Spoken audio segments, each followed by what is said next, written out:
بعض لوگوں نے یہ سوال کیا ہے کہ اس مرتبہ پہلی بار لاک ڈاؤن کی وجہ سے ہم لوگ عید کی نماز مسجد اور عیدگاہ کے بجائے گھر میں ادا کریں گے، اور ہم لوگوں کو عید کی نماز کی امامت بھی خود کرنی ہے۔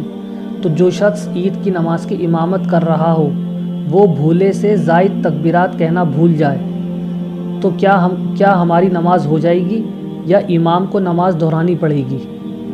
دوسرا سوال یہ کیا گیا ہے کہ اگر امام نے عید کی نماز شروع کر دی اور زائد تکبیرات بھی کہہ دی اور ہمارا کوئی گھر کا فرد زائد تکبیرات کے بعد نماز میں شامل ہوا تو وہ تکبیرات کہہ کے نماز میں شامل ہوگا یا امام کی اقتدا کرتے ہوئے نماز پڑھے گا؟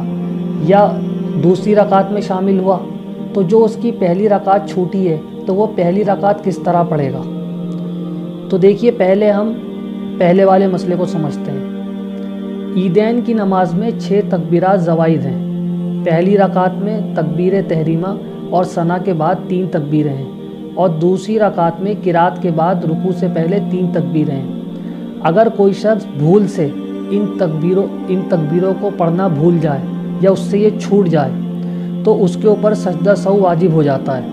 لیکن فقہاء نے یہ بات بھی واضح کر دی ہے کہ جمعے اور عیدین میں مجمع کثیر ہونے کی وجہ سے سجدہ سہو کرنے میں لوگوں کی نماز خراب ہونے کا اندیشہ ہے، اور فتنے کا بھی اندیشہ ہے، اور اختلاف کا بھی اندیشہ ہے۔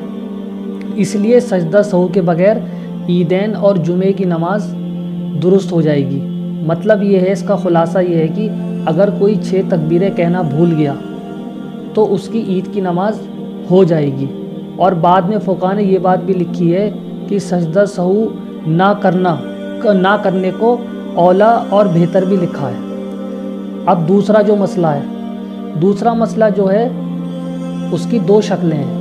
پہلا یہ کہ جو شخص عیدین کی نماز میں امام کی تکبیرات زوائد کہنے کے بعد شامل ہوا اور اس کی پہلی رکعت کی تکبیرات چھوٹ گئی ہوں تو اس کے لیے حکم یہ ہے کہ وہ تکبیر تحریمہ کہنے کے فوراً بعد تکبیرات زوائد کہہ لے، اگرچہ امام قرات شروع کر چکا ہو، اور اگر امام رکوع میں ہو تو اگر تکبیرات زوائد کہہ کر رکوع ملنے کی اس کو امید ہو تو تکبیرات زوائد کہہ کر رکوع میں جائے، ورنہ رکوع میں جا کر تکبیرات زوائد کہہ لے۔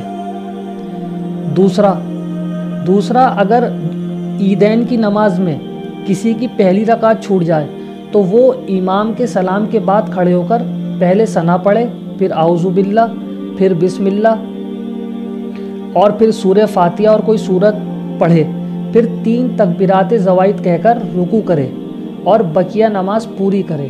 اور فتویٰ بھی اسی پر ہے، اور علامہ شامی بہت بڑے فقہاء ہیں، انہوں نے بھی یہی طریقہ اپنی کتاب کے اندر لکھا ہے۔